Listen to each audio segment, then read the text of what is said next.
நம்ம சியான் விக்ரமுக்கு ஒரு வெற்றி படம், மெகா ஹிட் படம் கிடைக்காதா அப்படின்னு அவருடைய ரசிகர்கள்லாம் ரொம்ப வருஷமாக ஏங்கிட்டு இருக்குங்க. ரொம்ப வருஷமே கிட்டத்தட்ட 10-15 வருஷமா.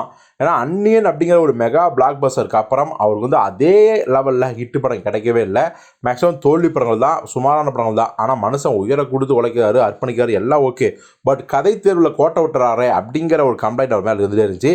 இந்த நேரத்தில் தான் வீர தீர சூரன் படத்தில் நடிச்சிட்டு இருக்காரு. சித்தாங்கிற ஒரு அற்புதமான படத்தை கொடுத்த எஸ்யு அருண்குமார் தான் படத்தை டைரக்ஷன் பண்ணியிருக்காரு. எஜே சூர்யா வில்லன், அப்புறம் மலையாள ஹீரோ சுராஜும் நடிச்சிருக்காரு. இந்த படத்தோட டீசர் ரிலீஸ் ஆகி இப்போ வந்து மிகப்பெரிய பரபரப்பை கூட்டியிருக்குது. இந்த படம் நிச்சயமாக சியான் விக்ரமுக்கு ஒரு அதிரி புதிரியான ஆல் டைம் பிளாக் பஸ்டராக அமையும் அப்படின்னு சொல்கிறாங்க. அதேமாரி இந்த படத்தோட கதையை பற்றியும் ஒரு விஷயம் தெரிய வந்திருக்கு. இதை சொல்லியிருக்கிறதும் படத்தோட இயக்குனர் எஸ்யு அருண்குமார் தான்.